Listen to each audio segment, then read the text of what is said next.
د افغانستان او پاکستاني لوري ترمنځ په ترکیه کې د دایمي اوربند او سولې په تړاو پیل شوو مذاکراتو کې پاکستاني لوري ویلي چې دوی حق لري پر افغان خاوره هوایي بریدونه ترسره کړي چې د پاکستاني لوري دغه څرګندونو ته د لوګر ولایت اوسیدونکو توند غبرګون ښودلی او وایي دوی د خپلې خاورې دفاع ته تر وروستۍ څاڅکي وینې پورې د اسلامي امارت مجاهدو ځواکونو سره یو ځای چمتو دي. افغانان د سولې ملاتړ هر وخت کوي، په هر وخت کې سوي ولې که صلح نه کوي پاکستان او دغسې کارونه کوي، افغانان دې ته هر وخت حاضر دي چې خپله دفاع د خپل وطن او د خپلې خاورې وکوي. موږ غواړو چې سوله دې وسي.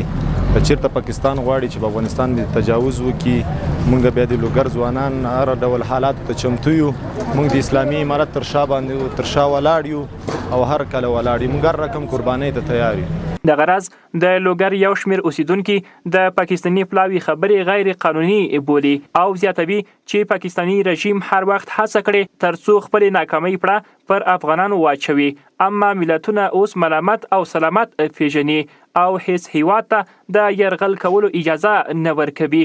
خو د سولې سخت طرفدار یو، سوله اوس غواړو، بیا یې غواړو، هر وخت د سولې طرفدار یو.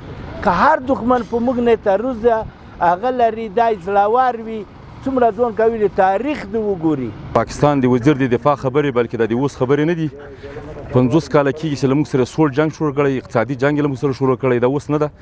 زه غواړم د پاکستان هغه جنګ چې هغه سوړ جنګ څومره کلونو کې موږ له تباهۍ سره مخامخ کړي، نظامي جنګ ته موږ آماده یو، مشکل نشته او د نظام تر شا ولاړ یو، کلک ورسره ولاړ یو او انشاءالله دا به د پاکستان د تجزیې او هغه ګرځي سبب ګرځي.